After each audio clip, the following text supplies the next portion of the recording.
The first time my mother told me I wasn't stable enough to be a mother, I laughed, because I thought it was a joke. But the way she looked at me, her lips pressed into that thin line she always used when she was serious, made my stomach twist. And that was just the beginning of the nightmare. I was 23 when it happened. I'd been married to my husband, Noah, for a little over a year, and we were living in a tiny rental apartment in Columbus, Ohio.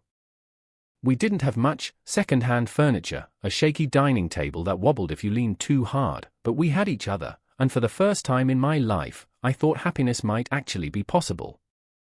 Then my mother called and told me she wanted to talk. She'd never wanted to talk before. My childhood had been a long string of cold silences, slammed doors, and the occasional reminder that I was a burden. So when she sat me down at the kitchen table in her house, smiling like we were suddenly best friends, my brain couldn't compute it. "I've been thinking," she said sweetly, brushing imaginary dust off my sleeve. "You deserve a real family. And a child will make you whole." Her words were soft, but I felt something jagged underneath. My mother never talked about my happiness. Ever. Before I could respond, my older sister, Caroline, stormed down the stairs, all dramatic as usual, her blonde hair bouncing like she was in a commercial. "Today's the big day," she announced, sliding right next to me on the couch. Her arm looped around my shoulder like we were childhood friends instead of bitter strangers. Caroline, who had slept with 2 of my boyfriends, called me pathetic in front of relatives, and once told me she hoped I'd never have kids, was suddenly cooing in my ear. "I know you've been struggling to conceive," she whispered. "So I want to do something for you. I'll be your surrogate." Her voice was sugar, but her eyes were knives. "You're my baby sister," she said dramatically. "Your happiness is everything to me." I should have run out of that house right then. But some pathetic little girl inside me still wanted to believe my family might finally love me. So I said yes. At first, everything looked perfect. Caroline came with me to appointments, posted cute photos about helping my sister become a mom, even held my hand while we picked out baby clothes. For the first time in years, I felt like maybe she was on my side. But then came the jokes. "Maybe I'll just keep the baby," she'd laugh, rubbing her stomach. "Who knows? He might like me better." Everyone at the table would roar with laughter, including my parents. When I asked them to tell her to stop, they waved me off. "You're too sensitive," my father said coldly. "You should be grateful." The laughter turned into little slips, Caroline referring to the baby as her miracle, posting ultrasound photos online like she was the mother, skipping appointments I wasn't told about. When I confronted her, she cried crocodile tears and blamed it on hormones. She was so convincing that even Noah told me I was overreacting. Then came the baby shower. Caroline and my mom planned the whole thing without me. Every decoration was pink and gold with Mommy-to-be banners plastered around the room, except they weren't for me. They were for Caroline. Guests handed her gifts, toasted her sacrifice, and called her the bravest mother they knew. I stood in the corner, ignored, invisible at my own baby shower. Noah squeezed my hand under the table and whispered, "We'll get through this." But his voice didn't sound confident. I told myself everything would be different once the baby was born. That it would be worth all the humiliation. That once I held my child, nothing else would matter. I was so wrong. When Caroline gave birth, Noah and I were in the hospital waiting room, clutching each other's hands, hearts pounding. I thought this was the moment everything would change. But the second the nurse placed my son in Caroline's arms, her face hardened. She looked at me and said, "I've decided to keep him for the next few days. He needs to rest with his mama." I froze. My ears rang. My chest collapsed in on itself. "That's not your baby," I whispered. But my parents stepped forward, ice cold as steel. "Stop being selfish," my mother said. "You're not fit to raise him." And in that instant, I understood, this had never been about helping me. This had been a setup from the very beginning. But that wasn't the worst of it. Not even close. I thought Caroline was bluffing. I thought once the nurses reminded her of the surrogacy agreement, she'd have no choice but to hand my son over. But the nurses didn't say a word. They just looked at each other uncomfortably and told me it was a family matter. I remember clawing at Noah's arm, begging him to do something, but even he looked helpless. "We're his parents," Noah told the doctor firmly. "This isn't legal." The doctor only shrugged. "You'll have to sort it out with your family. We can't intervene." And just like that, Caroline carried my son out of the hospital while my mother held my arm in a death grip and whispered, "If you cause a scene, you'll regret it." 3 days passed before they invited us over to talk. Noah and I drove to my parents' house, both of us sick with dread. I walked into the living room and froze. On the coffee table lay neat stacks of papers, screenshots, and even a leather-bound diary. "This," my father said, tapping the pile, "is why you'll never have custody of that baby." Caroline smirked and slid the diary across the table. It was filled with her handwriting, page after page of supposed incidents where I screamed at her, threatened her life, and even tried to sabotage her pregnancy. "This is my record of the abuse I endured," she said proudly, eyes sparkling with satisfaction. Then she pulled out her phone and showed me text messages that looked like they came from my number. "You're a disgusting liar. I hope you lose the baby. If you keep him, I'll kill you." I gasped. "I never wrote those." Caroline leaned back, smug. "The timestamps don't lie." My parents jumped in like rehearsed actors. They waved around letters they'd written, signed statements about my emotional instability, about how I'd supposedly lashed out for years. "You've been dangerous since childhood," my mother said flatly. "The neighbors saw it. The teachers saw it. Everyone saw it. Now we have the proof." I couldn't breathe. It was like the ground disappeared beneath me. Noah slammed his fist on the table. "This is fake. All of it. Do you really think a judge will believe this garbage?" But my parents only smiled. "No court will side with someone as unstable as Anna," my mother whispered. "You'll lose everything." Caroline leaned forward, voice low and venomous. "He's mine now. I carried him. I gave birth to him. You can't just take him away." Something inside me cracked that night. I went home with Noah, sobbing so hard I couldn't breathe. I curled up on the floor of our apartment, clutching one of the tiny baby outfits I had bought, while Noah knelt beside me whispering, "We'll fight this. We'll get him back." And that was the moment I realized, if I wanted my son, I'd have to go to war against my own family. We hired the best attorney we could afford. Every dollar of our savings drained into retainer fees. We gathered what little evidence we had, real text messages, appointment records, receipts, photos. We documented everything.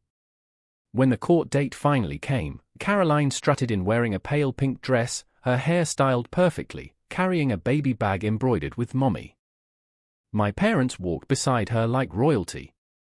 They looked shocked when Noah and I actually showed up with an attorney. Caroline was called to testify first. She cried on command, dabbing her eyes with a tissue as she described how unstable I was. She read entries from her fake diary, her voice breaking as she claimed she feared for her life during the pregnancy. My mother sat in the front row, nodding solemnly.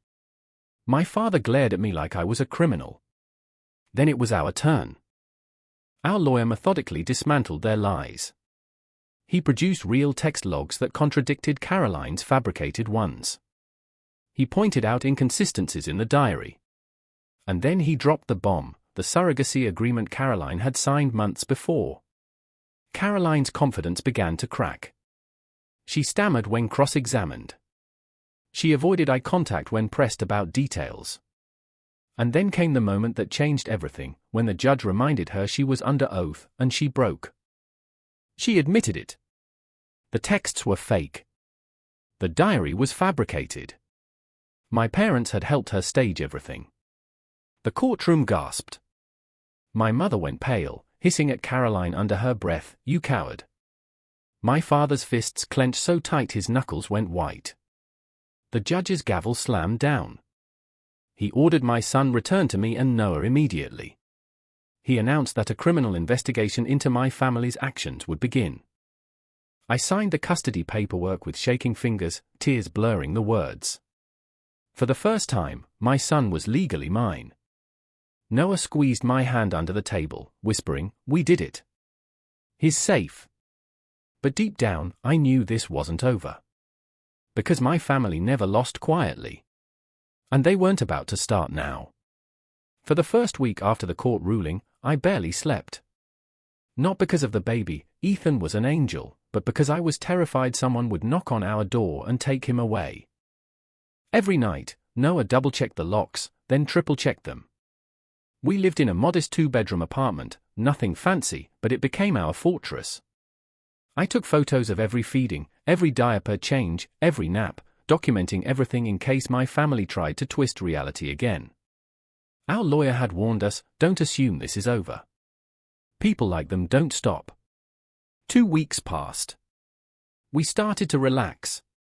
Ethan began smiling, and Noah joked that he already had his mother's stubborn chin. For a moment, I almost believed we were safe. Then the phone rang. It was 3:12 a.m. I jolted awake, fumbling for the phone on my nightstand. When I answered, there was nothing, just silence. Then, faintly, breathing. My blood ran cold. "Noah," I whispered, shoving the phone into his hand. "Who is this?" he demanded. Silence. Then a click. The next night, it happened again. And the night after that. Always between 2 o'clock and 4 a.m. Always breathing, sometimes a single whispered word I couldn't quite catch. We changed our number. Somehow, the calls followed us. Then came the notes. The first one was slipped under our door while we slept. Noah found it in the morning, his face blanching as he unfolded the paper. Block letters. Jagged handwriting. Some mothers aren't meant to be. I felt my knees give out. How had someone even gotten inside the building? Our apartment had decent security, locked front doors, a buzzer system. Whoever it was, they'd found a way.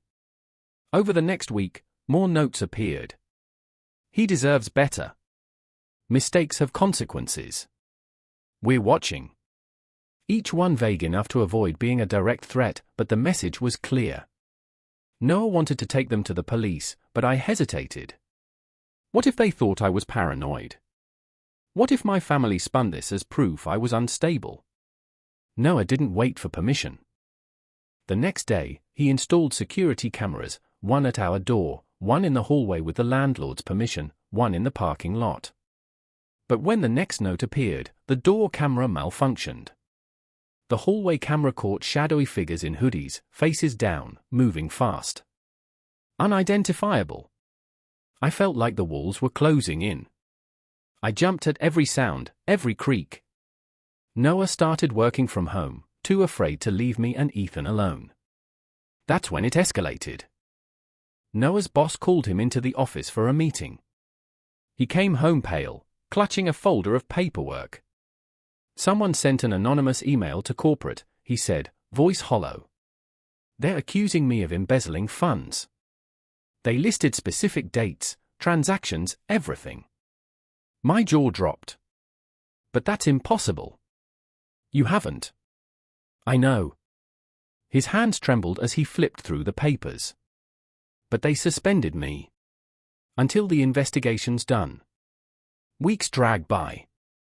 Noah dug through receipts, bank statements, tax records, proving his innocence. Meanwhile, his co-workers started whispering, clients pulled back. Even when the forensic accountants cleared him, the damage was done. His reputation was stained. And still, the notes kept coming. Then the isolation started. Friends stopped returning texts. Our neighbor avoided eye contact in the hall. One afternoon, I bumped into my old college roommate Sarah at the grocery store. She looked uncomfortable, her cart half full, eyes darting everywhere but at me. Finally, I cornered her by the cereal aisle. What's going on? Why is everyone acting weird? She sighed, lowering her voice. Caroline's been reaching out to people. She says she's worried about you. That you're paranoid. That you're unstable. She showed me texts, said you threatened her during the pregnancy. I pulled out my phone, scrolling through my actual messages. I shoved the screen at her. This is the real conversation. Sarah's face drained of color. These aren't the same as what she showed me. But the damage was already spreading. Caroline was systematically poisoning every relationship I had left. I wanted to scream. I wanted to tear down every lie. But I couldn't keep up, there were too many, moving too fast. And then, the worst blow of all. Ethan got sick. He'd been fussy all day, refusing to feed. By evening, he was lethargic, his tiny body burning with fever. I panicked, scooping him up and rushing to the ER with Noah. Doctors ran test after test. They kept us overnight. By morning, Ethan improved, but the toxicology report showed traces of something that shouldn't have been in his system. Not enough to prove poisoning. Not enough to call it intentional. But enough to terrify me. The doctor asked about our home, our cleaning products, our formula. We threw everything away, formula, lotions, soaps, replacing it all with brand new, sealed items. 2 weeks later, it happened again. Same symptoms. Same hospital rush. Same inconclusive results. This time, a social worker got involved. She interviewed us separately, watched us with Ethan, took notes on everything. When she left, my hand shook so badly I couldn't even hold my son. I knew who was behind it. I knew it was them. But knowing and proving were two very different things. And that's when I realized I couldn't just defend myself anymore. I had to go on the offensive. I knew if I waited any longer, they'd destroy us. Caroline and my parents had poisoned our friendships, sabotaged Noah's career, and even managed to get social services breathing down our necks. They weren't just trying to make us miserable, they were trying to prove we were unfit parents. And the scariest part was that it was working. So when my cousin Megan invited us to her daughter's birthday party, Noah wanted to skip it. It's a setup, he said. They'll be there, waiting to spin whatever happens against you. He was probably right. But I needed them to slip up. And family gatherings were their stage, they couldn't resist performing. So I went. The party was at a rented rec hall outside of Columbus. Balloons, streamers, tables covered in cupcakes. Kids ran around squealing while the adults sipped wine and made polite conversation. On the surface, everything was normal. But I felt the weight of eyes on me the second I walked in. Caroline didn't waste time. She approached me like a predator who'd smelled blood. Her dress was immaculate, her makeup flawless, and her smile sharp enough to cut glass. She sat beside me, placing a hand on my shoulder with fake concern. "You look exhausted," she cooed. "This whole situation must be so hard on you." I let my voice tremble. I don't know how much more I can take. The phone calls, the notes, Noah's job, Ethan getting sick. I feel like I'm going crazy. Her eyes lit up before she caught herself, hiding it behind a mask of sympathy.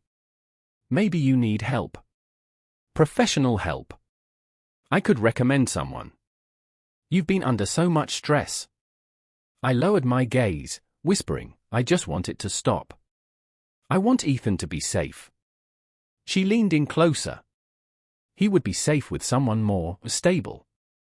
Her voice dropped to a conspiratorial whisper. Someone who could provide a better environment. I forced myself to look confused. "You mean you?" Caroline smiled, a cold, satisfied smile. "I'm just saying, all this stress, all this harassment, it could end. You could have peace. All you'd have to do is admit you're not ready to be a mother." My heart pounded so hard I thought it might shake the phone in my pocket. The recording app was running, screen dimmed, microphone catching every poisonous word. "And if I don't?" I asked softly. Her mask cracked. For a split second, her face hardened with rage. Then she smoothed it over with a shrug. Well, things might get worse before they get better. Next time Ethan gets sick, it could be more serious. Next time Noah has trouble at work, he might not get his job back. And those notes? They could become less vague. It took everything in me not to flinch. You're behind all of it. Caroline's grin widened, shark-like. Behind what? I'm just observing patterns. Whoever's doing it is clever. Burner phones, untraceable emails, tampered baby formula, brilliant, really. Almost admirable. My stomach lurched, but I kept my expression broken, defeated. Then she slipped and gave me exactly what I needed. Mom's the one who suggested the social media campaign with your friends, she bragged. Dad's the reason Noah's job got complicated. We're a family, Anna. We work together. I let a tear roll down my cheek, letting her think she'd won. Why? Why go through all this? Her voice turned sharp, bitter. Because you stole my baby. I carried him. I gave birth to him. He's mine. The court made a mistake, but we're going to fix it. One way or another. I stood up slowly, pulling out my phone. Caroline's eyes flicked to the glowing screen, and her face drained of color. You recorded me, she stammered. Every word, I said. She lunged for the phone, but I stepped back, raising it high. Delete it right now, she hissed.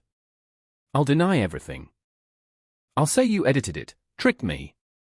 Her voice broke off as our cousin Megan, cake knife still in her hand, froze a few feet away. Guests turned their heads. Conversations died. The party had gone silent. And then my parents pushed through the crowd, their faces masks of fury. What did you do? My mother snapped at Caroline. She tricked me. Caroline shrieked. She was recording. You idiot, my father snarled. You absolute idiot. Their reaction told me everything. They weren't angry about the crimes. They were angry she'd been caught. I backed toward the door, Noah already waiting with Ethan in his arms. My hand shook as I lifted the phone. This recording goes to my lawyer tonight, I said loudly, my voice carrying through the stunned room. And then to the police. I suggest you all start practicing your stories, because once they pull phone records, emails, and handwriting samples, this is going to unravel fast. I didn't wait for their response. We walked out of that hall with our baby, leaving stunned silence and a destroyed facade behind us. In the car, Noah gripped my hand so tightly it hurt. You did it. You finally got them. But as I looked down at Ethan sleeping in his car seat, I knew better. This wasn't over. Not yet. The birthday party confrontation was like striking a match in a room full of gasoline. Within hours, the whispers began. By the next morning, my phone buzzed with messages from relatives who had been at the party. Some offered support. Others accused me of setting Caroline up. I didn't care. The recording was real, and it was enough to crack their perfect facade. That night, our lawyer filed for emergency motions with the court. Within days, restraining orders were issued against Caroline and my parents. The police subpoenaed phone records, emails, and financial transactions. The investigation that had felt like a distant hope was suddenly real, and it was brutal. Noah and I handed over everything we'd documented, the notes, the phone calls, the cancelled appointments, even the tampered formula boxes we had saved. Piece by piece, the puzzle came together. Caroline panicked first. She tried to recant her confession, claiming I had manipulated her into saying those things. But the audio was clear, unedited, undeniable.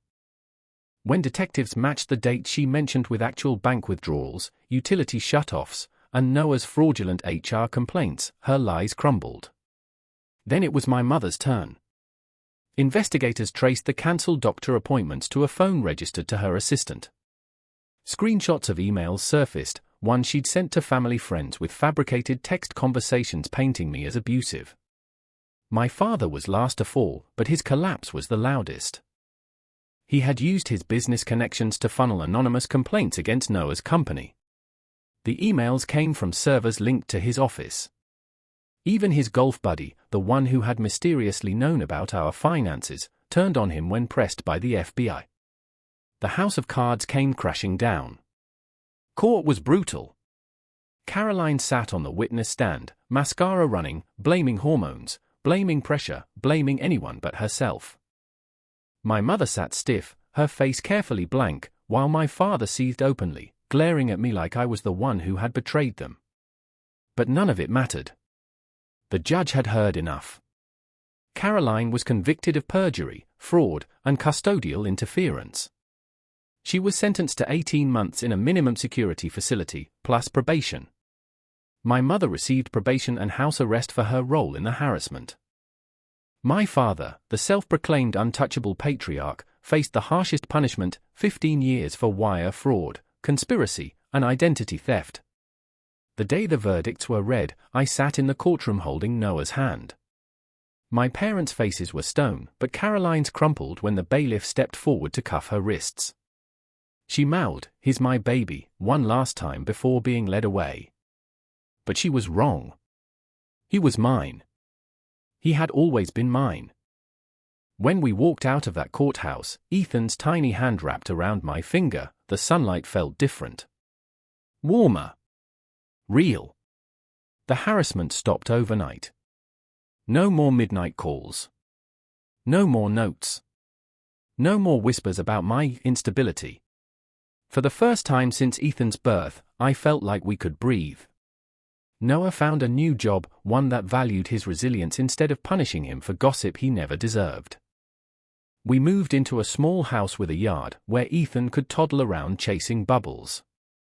The lock still clicked 3 times every night out of habit, but slowly, the fear loosened its grip. Friends we thought we'd lost came back once the truth was public. Some apologized. Others stayed distant, too ashamed of what they'd believed. But I didn't need them anymore. We had survived the fire. The social worker who had nearly taken Ethan from us wrote me a letter months later. She admitted she'd been manipulated by the false reports. She promised she would never take claims like that at face value again. It wasn't an apology that erased the terror she'd caused, but it was something. Years later, when Ethan was old enough to ask why his grandparents weren't around, I told him a simple truth: because family is supposed to protect you, not hurt you. And that was the end of it. We built new traditions. Sunday pancakes, Christmas tree decorating, movie nights. We filled the spaces my parents and sister had tried to hollow out. And every time Ethan laughed, every time Noah reached for my hand, I knew we'd won. Not through revenge. Not through money or power. But through survival. They had underestimated one thing: a mother's determination to protect her child. And in the end, that was enough to destroy them.